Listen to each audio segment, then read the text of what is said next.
कार्तिक की जो पंचमी सुनो कथा का गान, पाप सभी हर लेते हैं करता प्रभु कल्याण। कार्तिक पंचमी की कथा का मुख्य उद्देश्य हमें ये सिखाना है कि जीवन में सच्चाई और धर्म का मार्ग अपनाने से सभी पापों का नाश होता है। और आज की इस कथा के श्रवण से न केवल हम सबके पाप कटेंगे, बल्कि हमारे मन और आत्मा में एक नई ऊर्जा का संचार होगा, जो हमें मोक्ष के मार्ग पर अग्रसर करेगा। आज की कथा से जुड़ी भावना ये है कि हमें अपने आचरण को सुधारने, ईश्वर भक्ति में ध्यान लगाने और संसार के मोह से दूर होने का संदेश हमें आज की इस कथा से प्राप्त होगा। हरे कृष्णा। इन्हीं सुविचारों के साथ आप सभी का दिन शुभ और मंगलमय हो। कान्हा जी का आशीर्वाद सदा आप और आपके परिवारजनों पर बना रहे। इससे पहले के सभी अध्याय सुनने के लिए और कमेंट में अपना आशीर्वाद, अपना प्यार देने के लिए आप सभी श्रोताओं का बहुत बहुत धन्यवाद। आज सुनिए आगे की कथा। भगवान कृष्ण की महिमा अपरंपार है। वो किसी न किसी रूप में अपने भक्तों को दर्शन जरूर देते हैं। अगर कोई भक्त उनकी सच्चे मन से भक्ति करता है तो वो हर संभव उनकी सहायता जरूर करते हैं। अगर सच्चे मन से पूरी तरह समर्पित भाव से भगवान की भक्ति की जाए, सुध बुध खोकर अगर सिर्फ भगवान का ही ध्यान किया जाए, सब कुछ मोह माया त्याग कर अगर केवल प्रभु में ही मन लगा लिया जाए, तो भगवान अपने भक्त को कभी संकट में नहीं रहने देते, उसे हर संकट से तार लेते हैं। और आज के अध्याय का शुभारंभ भी भगवान कृष्ण के एक चमत्कार की कहानी से करेंगे। अगर आज की ये कहानी आपको पसंद आए तो वीडियो को लाइक करके हो सके तो शेयर जरूर कीजिएगा। भगवान श्री कृष्ण की जन्मभूमि में हर जगह आपको कुछ न कुछ आश्चर्य ऐसे दिखाई देंगे जो भगवान से जुड़े हैं। कहा जाता है कि इसकी वजह यहाँ कण कण में भगवान कृष्ण का वास माना जाता है। वृंदावन में भी आपको ऐसे बहुत सारे आश्चर्य दिखाई दे जाएंगे। यहाँ पर कई संत भी हुए हैं, ऐसे संत जिनके चमत्कारों के किस्से हमेशा सुनाई देते हैं।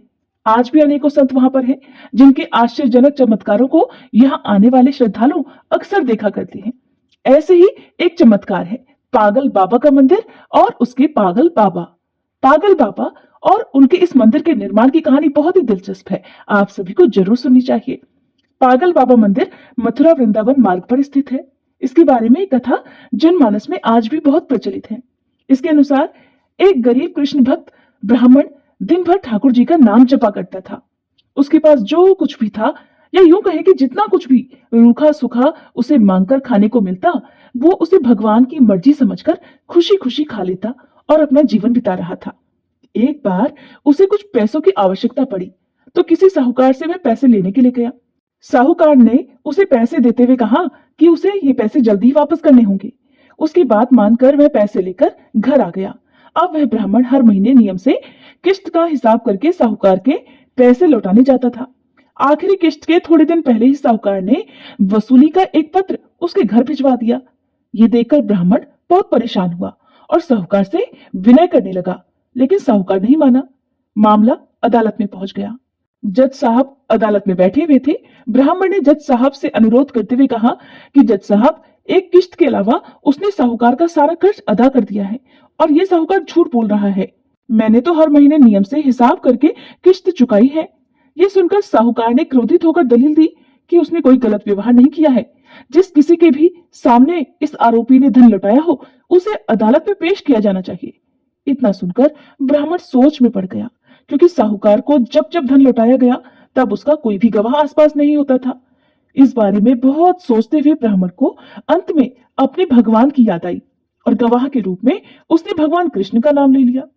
भगवान कृष्ण का नाम सुनकर पहले तो जज साहब कुछ हैरान हुए, लेकिन बाद में ब्राह्मण से उनका पता मांगा गया।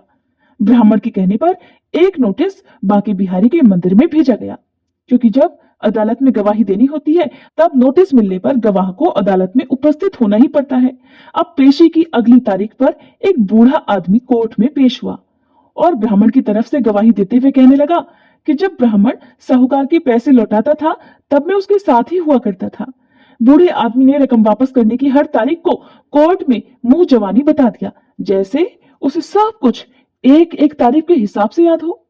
साहूकार के खाते में भी बूढ़े आदमी द्वारा बताई गई रकम की जो तारीख थी वो भी सही निकली। साहूकार ने राशि तो दर्ज की थी, लेकिन नाम फर्जी लिखे हुए थे।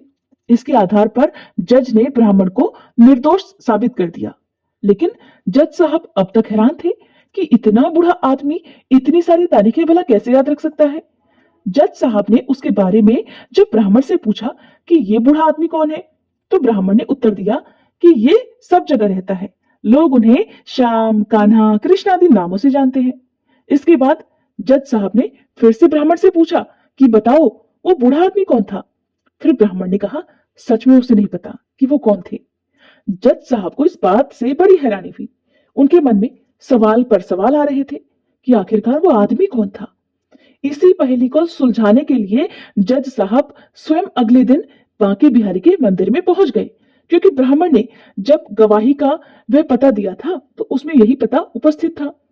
जज साहब जानना चाहते थे कि आखिर बीते दिन जो आदमी अदालत में गया था वो कौन था।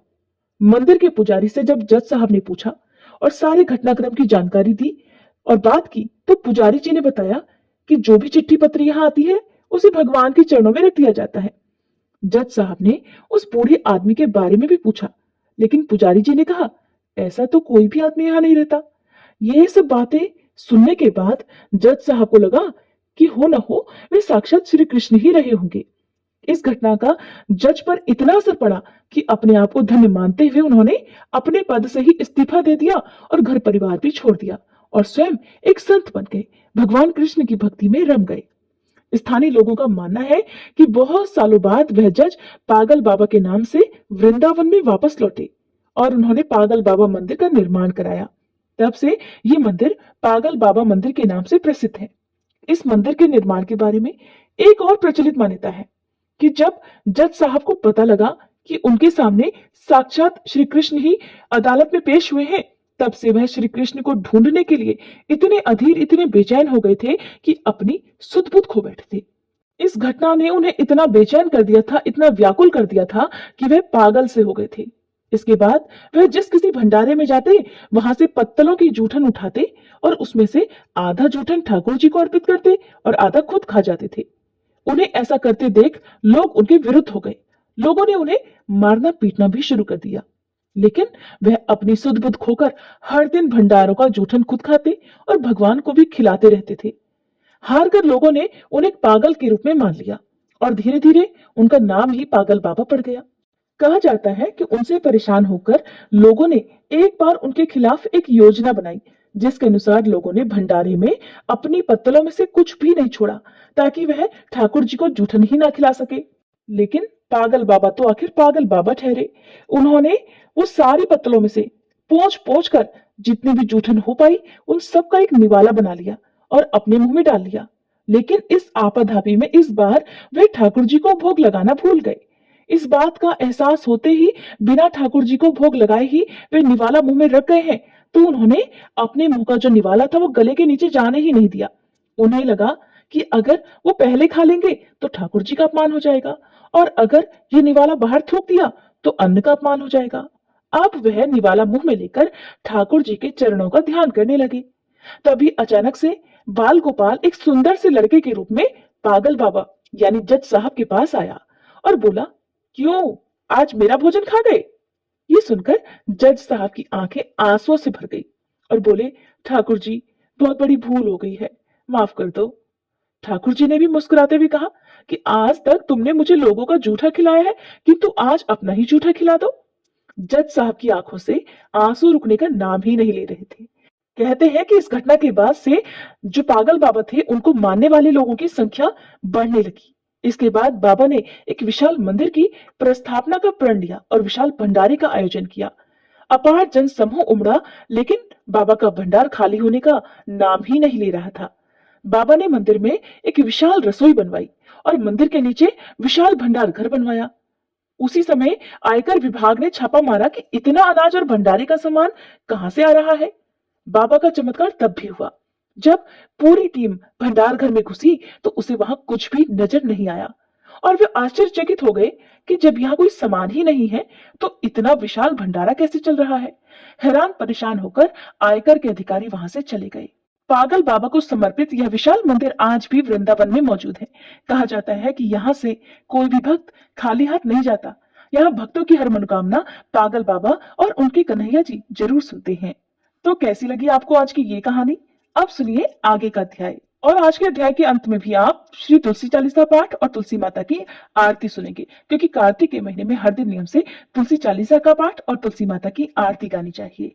इससे पहले के अध्याय में जब भगवान श्री कृष्ण ने सत्यभामा जी को उनके पूर्व जन्म का वृतांत सुनाया, तब ये कथा सुनकर समस्त ऋषि मुनियों ने श्री सूत जी महाराज से कहा, हे सूत जी महाराज, अब आप कृपा करके कार्तिक मास और तुलसी जी के महात्म्य का भी वर्णन कीजिए। तब सूत जी बोले, हे ऋषियों, जो प्रश्न आपने मुझसे किया है, यही प्रश्न राजा पृथु ने नारद मुनि से किया था, और जो उत्तर नारद जी ने महाराज पृथु को दिया था, वही आज मैं आपको सुना रहा हूँ। सो आप सब एकाग्र चित्त होकर सुनो। एक दिन राजा पृथु ने श्री नारद जी से पूछा, हे देवर्षि, भगवान को तुलसी इतनी प्यारी क्यों है? आप कृपा करके इसका महात्म्य सुना दीजिए। राजा पृथु की बात सुनकर देवर्षि नारद कहने लगे, एक समय देवराज इंद्र बहुत से देवताओं और अप्सराओं सहित देवों के देव श्री महादेव जी के दर्शनों को कैलाश पर्वत पर गए। वे सभी जब कैलाश पर्वत पर पहुंचे तो उन्होंने भारी आकार और भयंकर नेत्रों वाले एक विशालकाय पुरुष को देखा। तब देवराज इंद्र ने उससे पूछा, तू कौन है और भगवान शिव कहाँ है? देवराज इंद्र के कई बार पूछने पर भी उसने कोई उत्तर नहीं दिया तो देवराज को बड़ा क्रोध आया। मारे क्रोध के देवराज इंद्र ने अपना वज्र उसके कंठ पर दे मारा, जिससे उसका कंठ नीला हो गया, परंतु साथ ही इंद्र का वज्र भी भस्म हो गया। फिर उसकी आंखों में प्रचंड ज्वाला प्रकट हुई। उस समय ऐसा प्रतीत हो रहा था मानो यह ज्वाला देवराज इंद्र सहित सारे संसार को जलाकर भस्म कर देगी। ऐसी भयानक परिस्थिति देखकर देवगुरु बृहस्पति जी तथा देवराज इंद्र आदि सभी देवता नतमस्तक होकर भगवान शिव की स्तुति करते हुए कहने लगे कि हे देवों के देव श्री महादेव, त्रिपुरासुर और अघासुर का विनाश करने वाले हे त्रिपुरारी, अघहारी, आपको बारंबार नमस्कार है। हे सुर नर मुनियों की रक्षा करने वाले, आपको नतमस्तक प्रणाम है।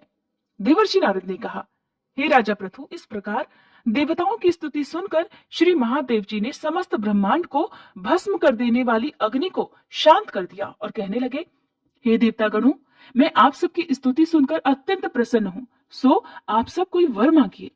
तब समस्त देवताओं सहित देवगुरु श्री बृहस्पति जी ने क्षमा दान मांगा और कहा कि हे देव, जो सुरराज से अपराध हुआ है उसके लिए क्षमा प्रदान कीजिए।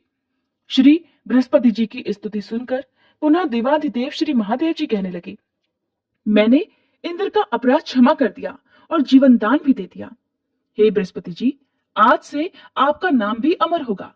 तब श्री बृहस्पति जी कहने लगे, हे भगवान, अगर आप हम सब पर प्रसन्न हैं तो सूर्यराज की रक्षा भी कीजिए और सारे ब्रह्मांड को भस्म करने वाली अग्नि जो आपके तेज से उत्पन्न हुई है उसे भी शीघ्र शांत कर दीजिए।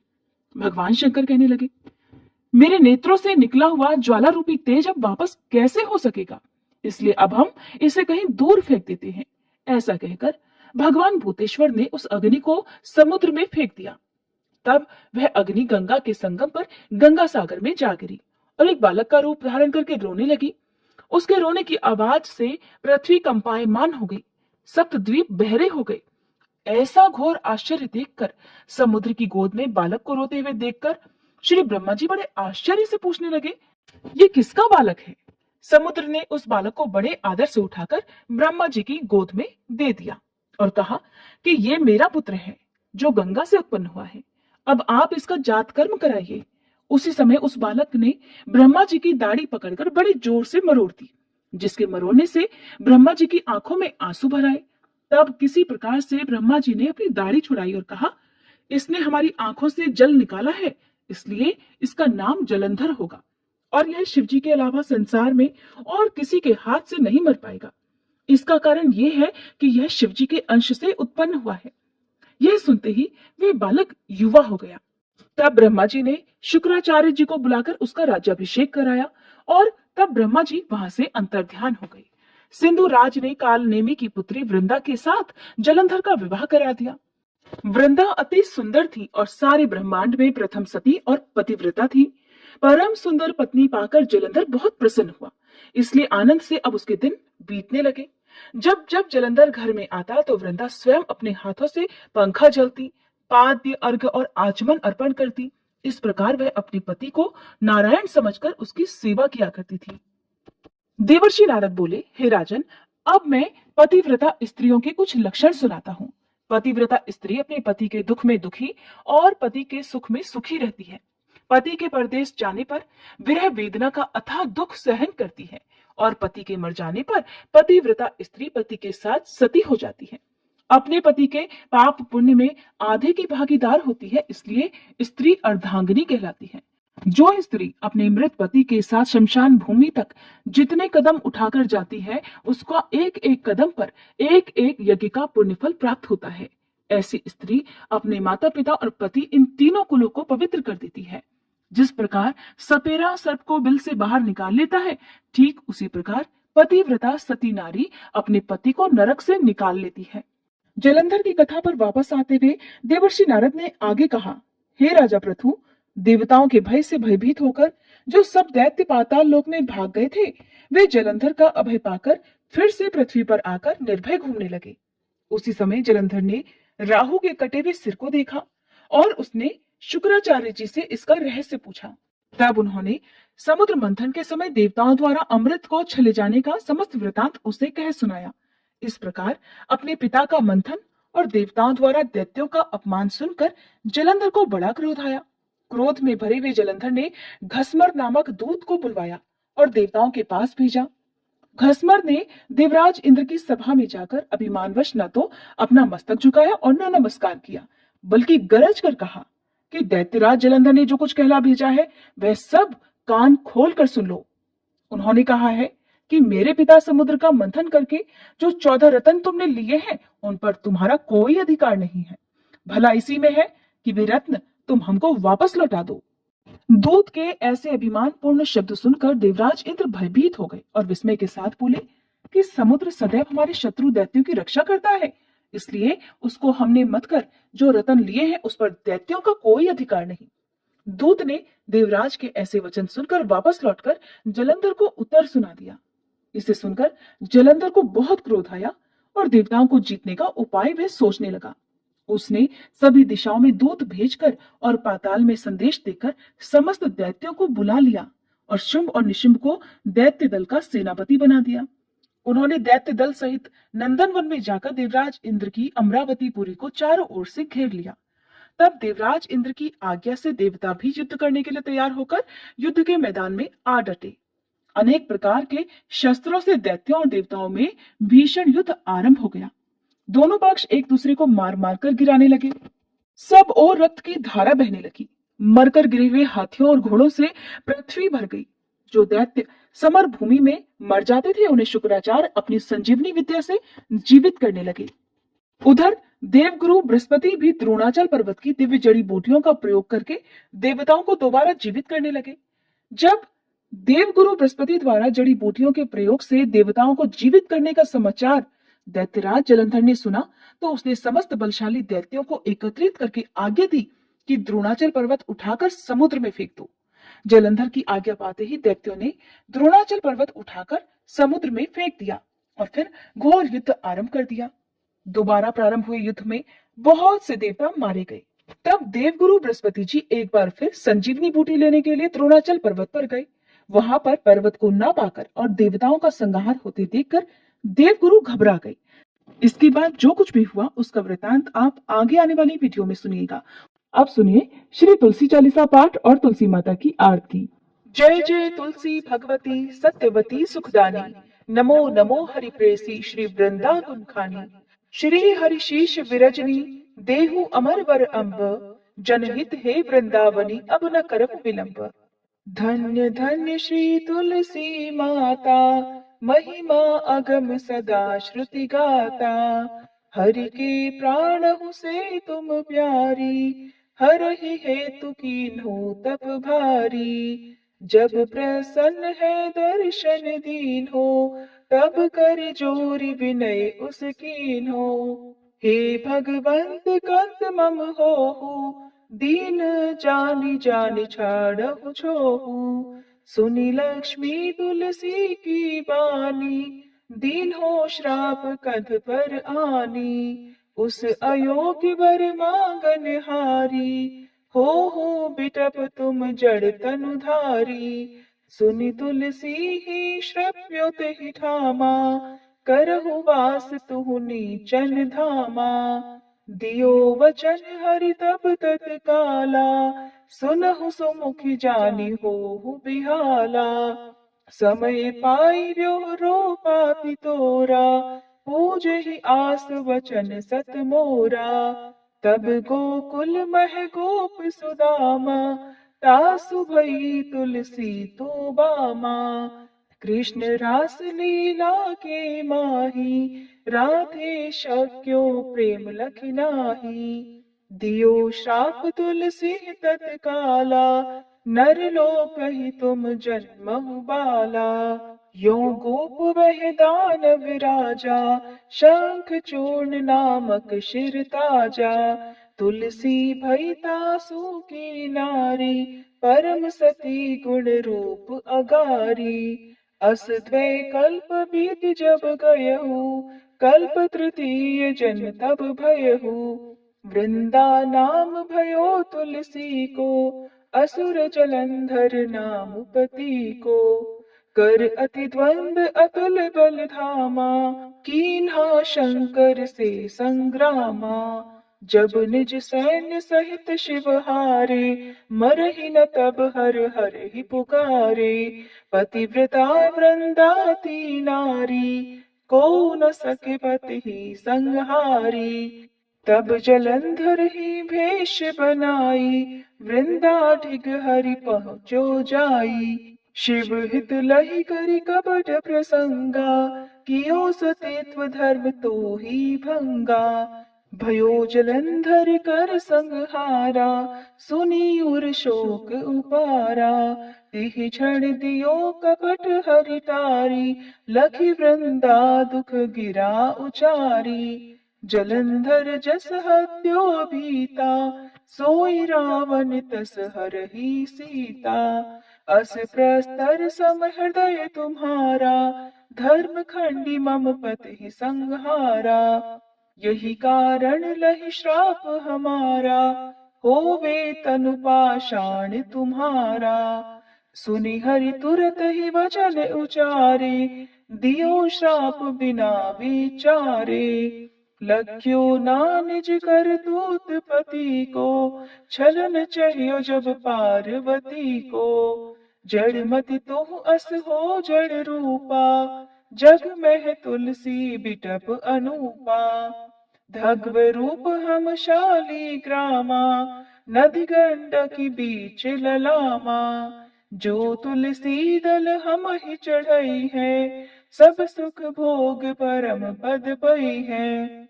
बिनु तुलसी हरि जलत शरीरा, अतिशय उठत शीश उर पीरा। जो तुलसी दल हरि शिर धारत, सो सहस्त्र घट अमृत डारत। तुलसी हरि मन रंजनिहारी, रोग दोष दुख भंजनिहारी। प्रेम सहित हरि भजन निरंतर, तुलसी राधा में नाही अंतर। व्यंजन हो 56 प्रकारा, बिन तुलसी दल ना हरहि प्यारा। सकल तीर्थ तुलसी तर छाही, लहत मुक्ति जन संशय नाही।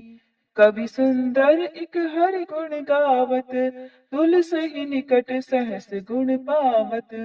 बसत निकट दुर्वासा धामा, जो प्रयास ते पूर्व ललामा।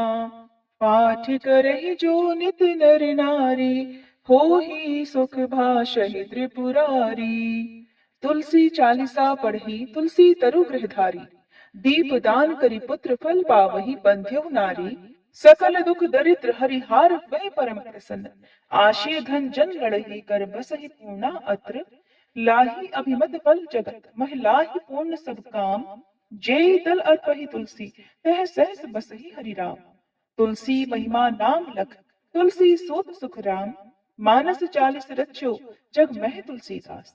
प्रेम से बोलिए तुलसी महारानी की जय। तुलसी महारानी नमो नमो, हर की बट रानी नमो नमो।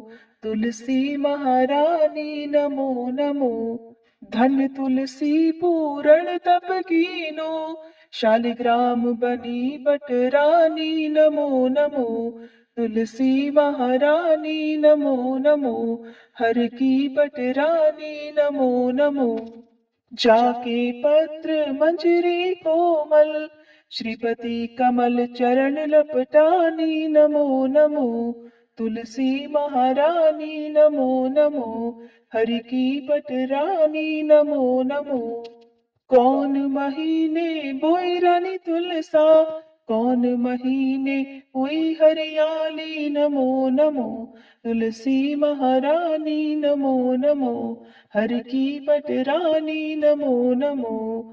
कौन महीने हुई तेरी पूजा, कौन महीने हुई पटरानी नमो नमो। तुलसी महारानी नमो नमो।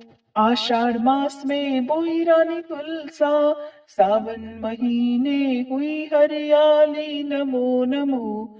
तुलसी महारानी नमो नमो। हरि की पटरानी नमो नमो। कार्तिक मास में हुई तेरी पूजा, मंगसिर मास हुई पटरानी नमो नमो। तुलसी महारानी नमो नमो। हर की पटरानी नमो नमो। धूप दीप नैवेद्य आरती, पुष्पन की वर्षा बरसानी नमो नमो। तुलसी महारानी नमो नमो। हर की पटरानी नमो नमो। छप्पन भोग 3600 व्यंजन, बिन तुलसी हरि एक न मानी नमो नमो। तुलसी महारानी नमो नमो। हरि की पटरानी नमो नमो। जो तुलसी को सवेरे गाए, श्री कृष्ण के दर्शन पाए नमो नमो। तुलसी महारानी नमो नमो। हर की पटरानी नमो नमो। जो तुलसी को दोपहर गाए, खीर खांड का भोग लगाए नमो नमो। तुलसी महारानी नमो नमो। हर की पटरानी नमो नमो। जो तुलसी को सांझ को गाए, श्री कृष्ण की आरती उतारे नमो नमो। तुलसी महारानी नमो नमो। हर की पटरानी नमो नमो। जो तुलसी को रात को गाए, श्री कृष्ण के चरण दबाए नमो नमो। तुलसी महारानी नमो नमो। हर की पटरानी नमो नमो। सब सखी मैया तेरु यश गावे, भक्ति दान दी जय महारानी नमो नमो। तुलसी महारानी नमो नमो। हर की पटरानी नमो नमो। तुलसी महारानी नमो नमो।